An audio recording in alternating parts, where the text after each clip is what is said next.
বন্ধুরা সবাই কেমন আছো? আমি ভালো আছি। আজকেও দেখো রান্নার কাছে এসেছি।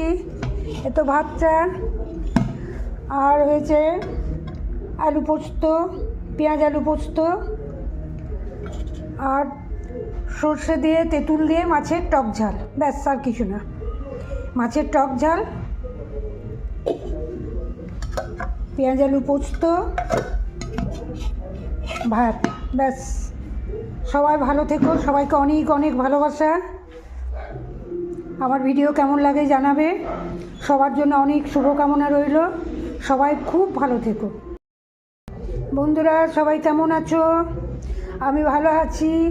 আজকেও দেখো রান্নার কাছে এসেছি। এতো ভাতটা আর হয়েছে আলু পোস্ত, পেঁয়াজ আলু পোস্ত আর সর্ষে দিয়ে তেঁতুল দিয়ে মাছের টক ঝাল, ব্যাস আর কিছু না। মাছের টক ঝাল, পেঁয়াজ আলু পোস্ত, ভাত, ব্যাস। সবাই ভালো থেকো, সবাইকে অনেক অনেক ভালোবাসা। আমার ভিডিও কেমন লাগে জানাবে। সবার জন্য অনেক শুভকামনা রইল। সবাই খুব ভালো থেকো।